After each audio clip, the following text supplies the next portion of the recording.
Whispers echoed through the cavernous cathedral as the ruthless Mafia boss, Tommaso Barbieri, stood at the altar. He was marrying a ghost, Caterina Moretti, a woman hidden from the world, rumored to be so disfigured and wretched that her own family kept her locked in the shadows. This was a marriage of blood and business, a calculated sacrifice to end a decade-long mob war.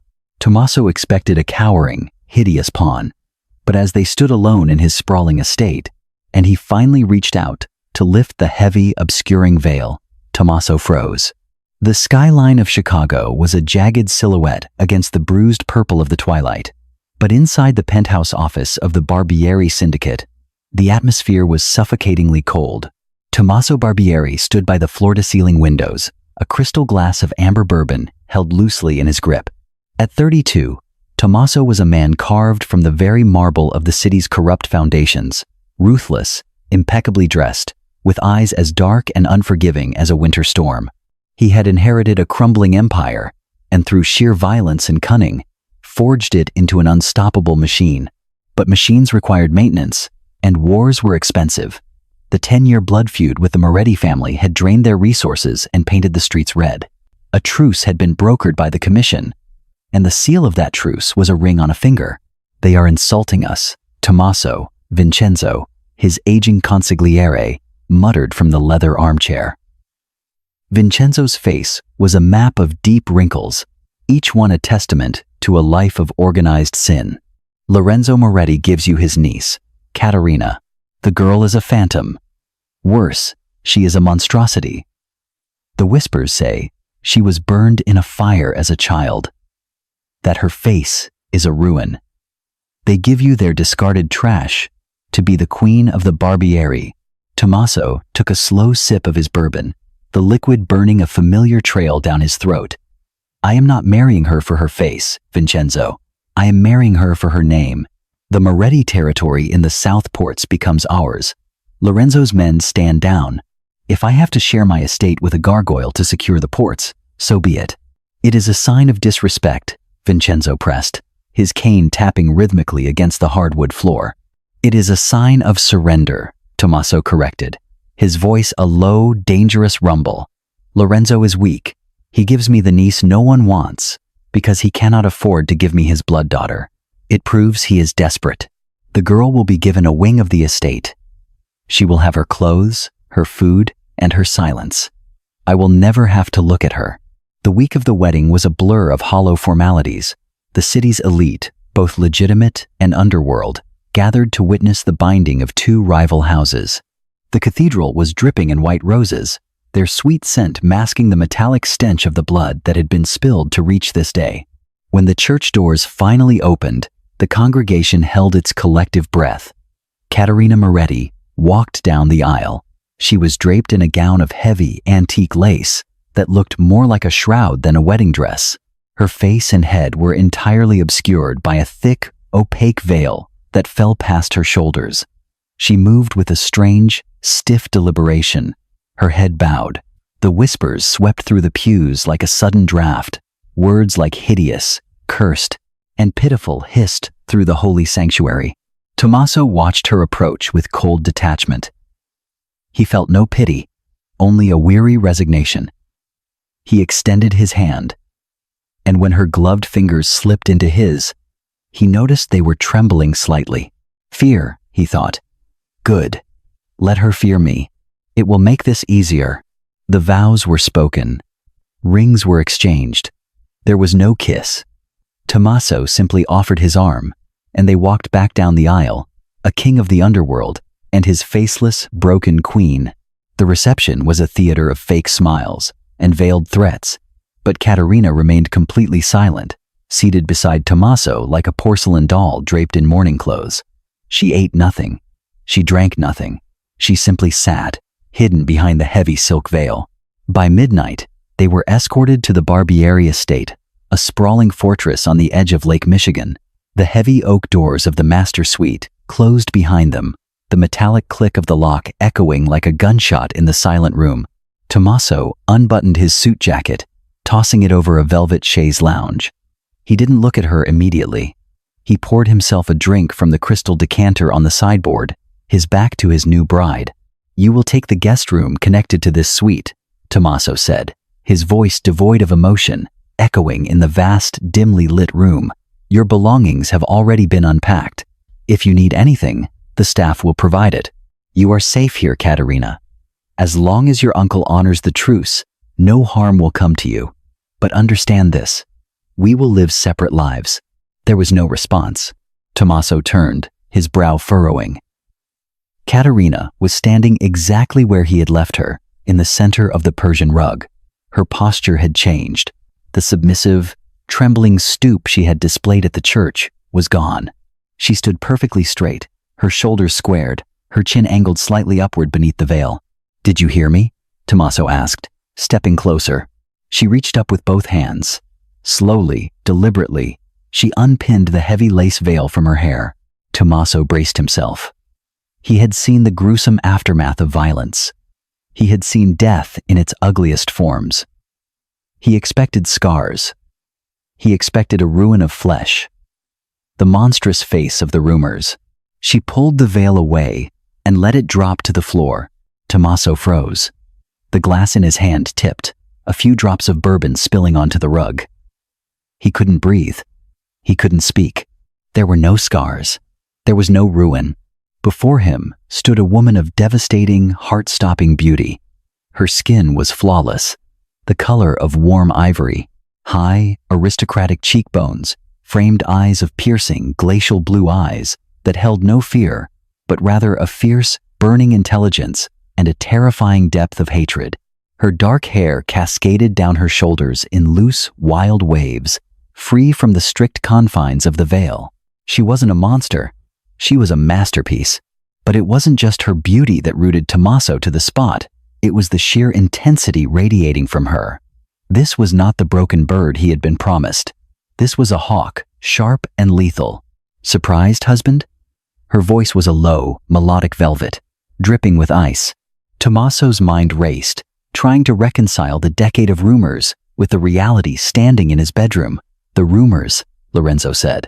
"My uncle is a coward and a liar," Caterina said, taking a slow, measured step toward him.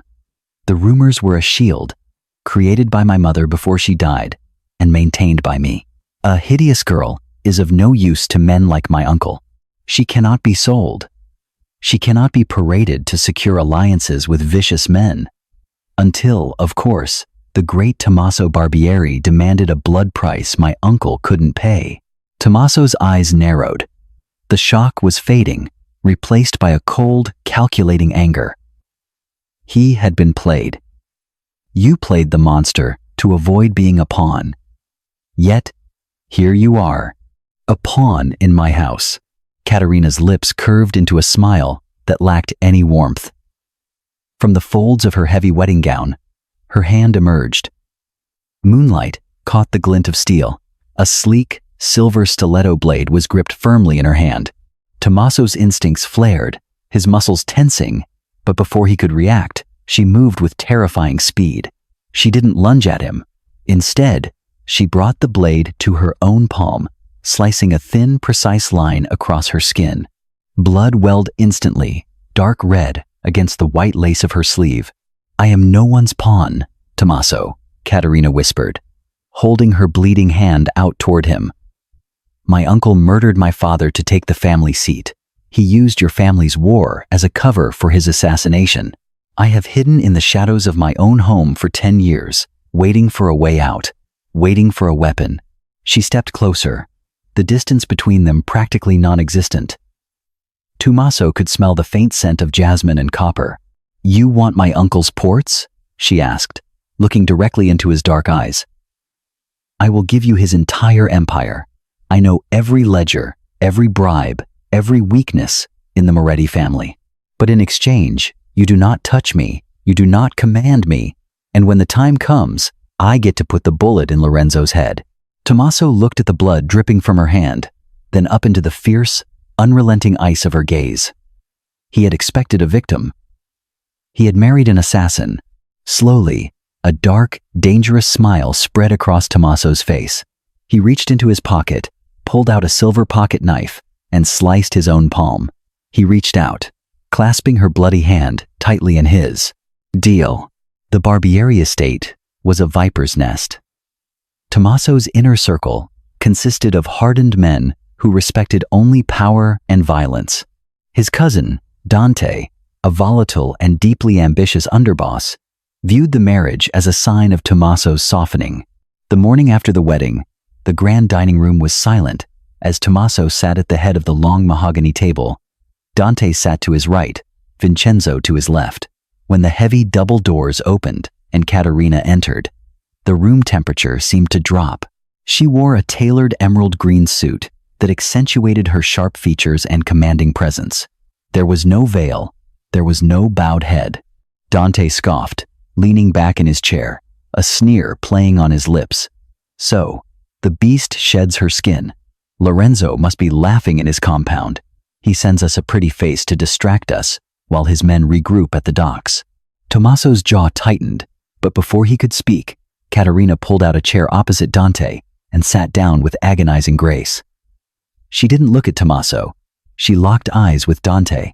If Lorenzo were regrouping at the docks, Dante, Caterina said, her voice carrying clearly across the room, he wouldn't be using the South Side warehouses.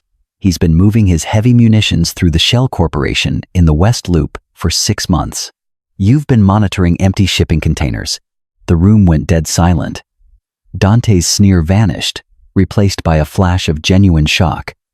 Tommaso leaned forward, his dark eyes fixed intensely on his new wife. What did you just say?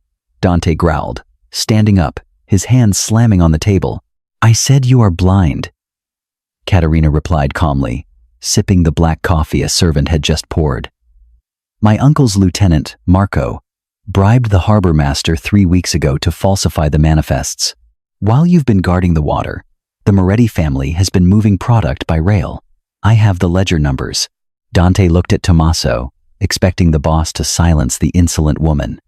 But Tommaso simply watched her, a look of profound fascination washing over his hardened features.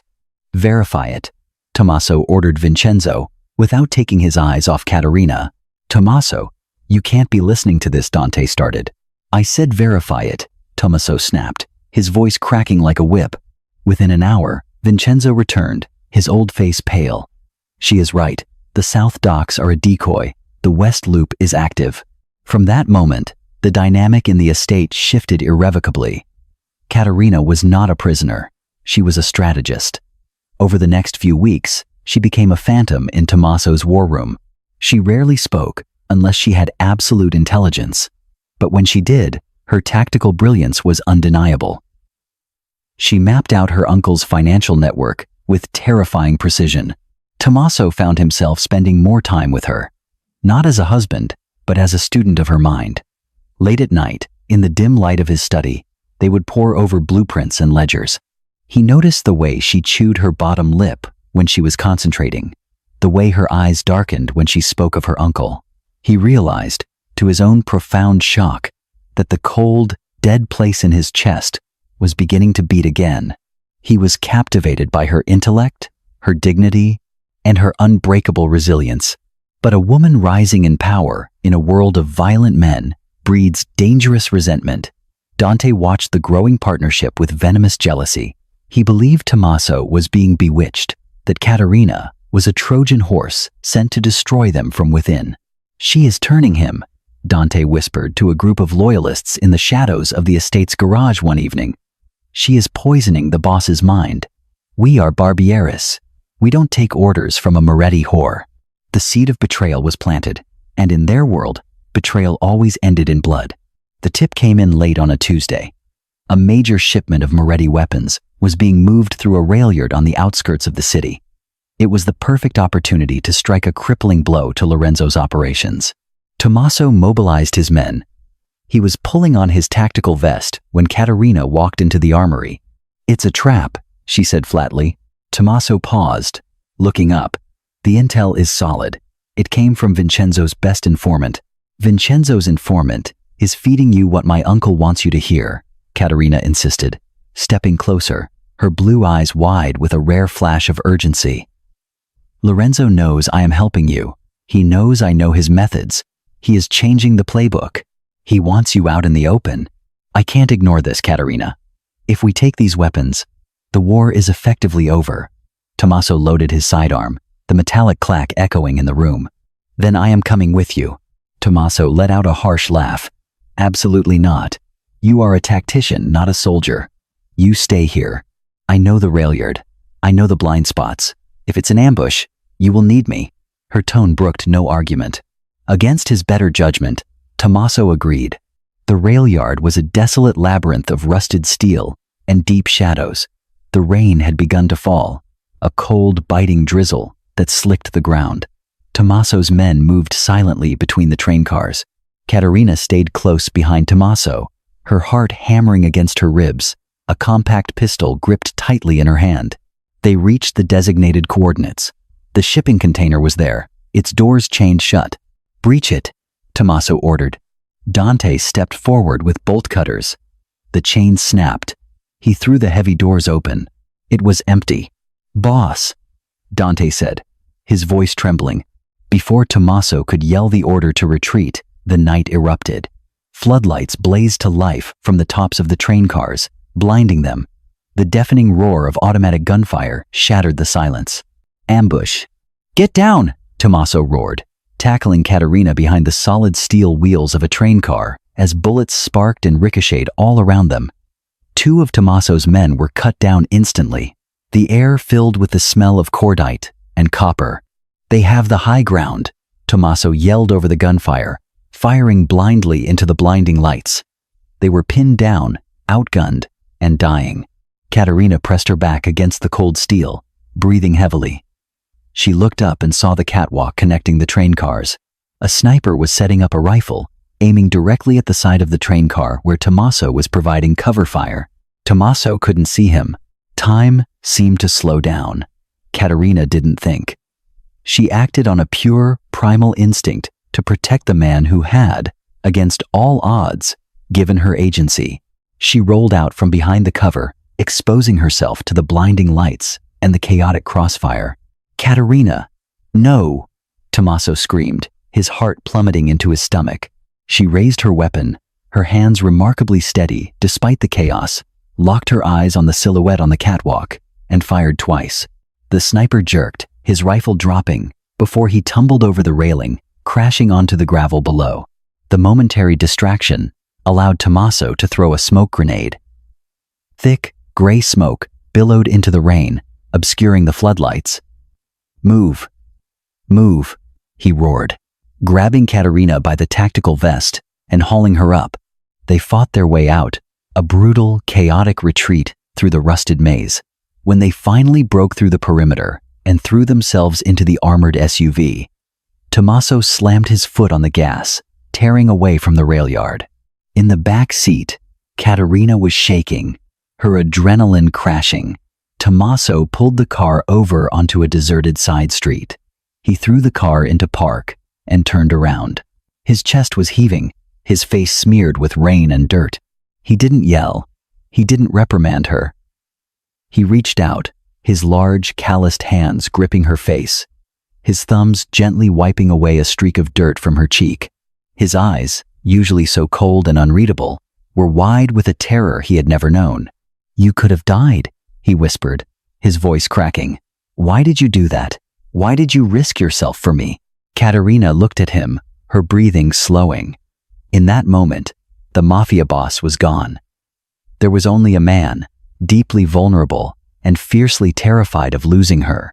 "Because," Caterina said softly, her voice barely audible over the rain pounding on the roof, "you are the first person in my life who saw me as an equal, not a pawn. I protect what is mine, Tommaso." Tommaso leaned in, pressing his forehead against hers. The barrier between them, built of suspicion and arranged vows, shattered completely. In the darkness of the car, surrounded by the remnants of violence, Tommaso realized he wasn't just fascinated by her mind. He was entirely, irrevocably in love with her. The ambush changed everything. Tommaso no longer viewed the syndicate the same way.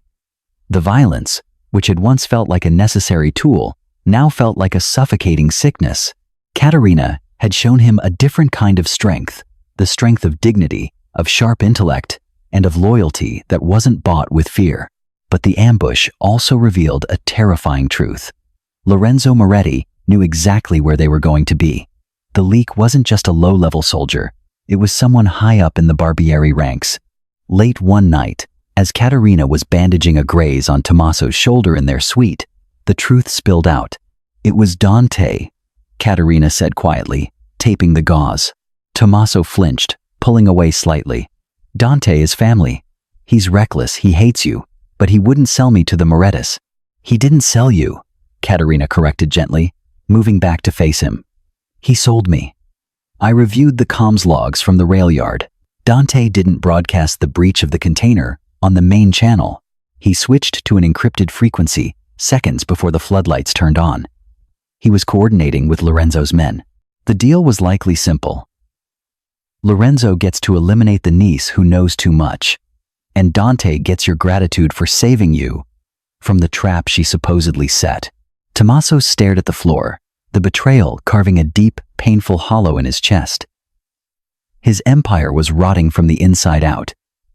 He had built a life on the illusion of loyalty, and it was all crumbling. What do we do? Tommaso asked. It was the first time in his life he had ever asked another person for direction. Caterina knelt before him, placing her hands on his knees. We end it, Tommaso. All of it. The drugs, the extortion, the endless cycle of blood. You have the legitimate businesses, the real estate, the shipping companies. We cut the rot out, destroy Lorenzo, and we walk away from the darkness. Tommaso looked into her clear blue eyes. He saw no judgment, only an unyielding belief in what they could build together.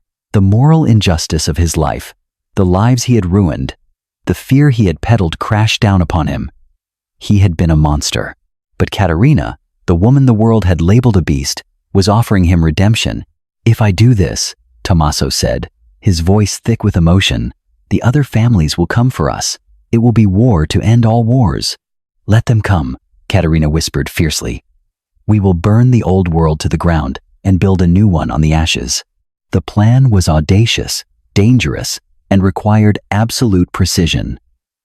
Tommaso called a sit-down with Lorenzo Moretti. He offered a full surrender. He told Lorenzo that the marriage was a failure, that Caterina was a viper, and he was willing to hand over the West Loop territory if Lorenzo would just take his niece back. Lorenzo, arrogant and believing he had finally broken the great Tommaso Barbieri, agreed to meet at an abandoned theater in neutral territory. Dante insisted on organizing the security. Tommaso led him, knowing Dante was walking them right into Lorenzo's trap. The night of the meeting, the theater was a graveyard of velvet and dust. Tommaso stood on the stage, Caterina by his side, her hands bound with a fake zip tie. Dante stood a few paces back, a smug smirk barely hidden on his face.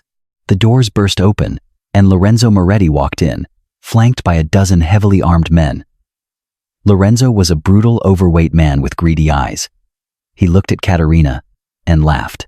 So, the little scarred freak couldn't even keep a husband warm, Lorenzo spat, walking down the center aisle. I should have drowned you when your mother died. Caterina's face remained a mask of stone. The territory is yours, Lorenzo, Tommaso said loudly. Take the girl. We are done. Lorenzo smiled, raising a hand. We are done, Tommaso. But I'm taking the territory and your life. Dante suddenly drew his weapon, but he didn't aim it at Lorenzo. He aimed it at Tommaso's back. Sorry, cousin, you got soft. The Barbieri family needs a real wolf leading the pack. Lorenzo's men raised their rifles. The trap was sprung. You're right, Dante, Tommaso said softly, a dark, terrifying calmness washing over him. I did get soft, but she didn't. Caterina snapped the fake zip tie in a fraction of a second. She reached into the folds of her coat, drew her weapon, and in one fluid, blindingly fast motion, she shot Dante perfectly in the shoulder, disarming him instantly. Dante screamed, dropping his gun and falling to his knees. At that exact moment, the heavy theater curtains in the balcony dropped. Vincenzo, having been clued in by Tommaso the night before, stood with 20 of Tommaso's most loyal, hand-picked enforcers. They had bypassed Dante's security entirely. "Drop your weapons," Vincenzo bellowed, his men training laser sights on Lorenzo's crew. The tide had turned in a heartbeat. Lorenzo's men, realizing they were outflanked and outgunned, slowly lowered their rifles. Lorenzo's face went pale. He looked at Tommaso, then at Caterina, who was now walking slowly down the stage steps, her gun aimed directly at his chest. "You killed my father," Caterina said, her voice echoing through the silent theater. "You poisoned my mother. You kept me in a cage of rumors and fear. But you forgot one thing, Uncle." Lorenzo backed up, his hands trembling. "Caterina, please. You forgot that a lioness raised in a cage still knows how to bite." She didn't hesitate. She didn't blink. Caterina pulled the trigger. The shot echoed like thunder. Lorenzo fell backward, dead before he hit the ground. Silence descended on the theater, heavy and final. Tommaso walked down the steps and stood beside his wife. He looked at Dante writhing on the floor, and then at Lorenzo's men. "The war is over," Tommaso declared, his voice carrying the weight of absolute authority. "The Moretti family is dissolved. The Barbieri syndicate is no more. Tell the commission I am stepping down. Any man who wants to run legitimate business with me, stay. Any man who wants to continue the blood, walk out that door, and know that if you ever cross my path again, you will end up like Lorenzo." One by one, the men lowered their weapons. The reign of terror was over. 5 years later, the sun shone brightly over the pristine gardens of the Barbieri estate, illuminating the blooming white roses. The heavy, oppressive shadows of the past had been banished, replaced by light and life. Tommaso sat on the stone patio, reviewing a stack of architectural blueprints. The Barbieri name was no longer synonymous with blood and fear. Through Caterina's brilliant financial restructuring and Tommaso's relentless drive, they had transformed their illicit wealth into one of the largest philanthropic and legitimate real estate development firms in the Midwest. They built community centers where they used to run rackets. They funded scholarships in neighborhoods they used to terrorize. It was a slow, grueling process of moral redemption. The blood would never fully wash from Tommaso's hands. But every day, he worked to balance the scales. The French doors opened, and Caterina stepped out. She was radiant. She wore a simple, flowing white summer dress, her dark hair catching the sunlight. She was holding a small silver stiletto, the very same one she had used on their wedding night. But now, she was using it to carefully open a letter from the mayor, thanking them for their latest charitable donation. Tommaso watched her, his heart swelling with an emotion so profound it still sometimes stole his breath. He stood up, abandoning the blueprints, and wrapped his arms around her waist from behind, burying his face in the crook of her neck. "You are working too hard," he murmured, pressing a kiss to her skin. Caterina leaned back against him, a soft, genuine smile gracing her lips. "We have an empire to build, Tommaso. A real one this time." He turned her around, looking deep into those fierce, glacial blue eyes that had completely undone him on their wedding night. He remembered the rumors. He remembered the veil. He realized now that the veil had never been hiding her face. It had been hiding her brilliance from a world that wasn't worthy of it. "I love you," Tommaso said, the words carrying the weight of a sacred vow. "You saved my life. You saved my soul." Caterina reached up, her hand gently tracing his jawline. "We saved each other. We walked through the fire, and we didn't burn. We emerged." They stood together in the sunlight, no longer a mafia boss and his captive bride, but a king and queen of their own making, bound by truth, forged by resilience, and sustained by an unbreakable love. The past was a ghost, and their future was unwritten, brilliant, and entirely their own. Thank you so much for watching The Lifted Veil, a mafia boss's redemption. We hope you were captivated by Tommaso and Caterina's intense journey from arranged enemies to unstoppable partners. This story proves that true beauty lies in resilience, intellect, and the courage to demand justice in a corrupt world, and that even the darkest souls can find moral redemption through the power of love and truth. If this gripping tale of twists, loyalty, and transformation kept you on the edge of your seat, please hit that like button. It really helps the channel. Don't forget to share this video with fellow drama lovers and subscribe to our channel and ring the bell so you never miss out on our next thrilling fiction story. Let us know in the comments, what was your favorite twist? See you in the next one.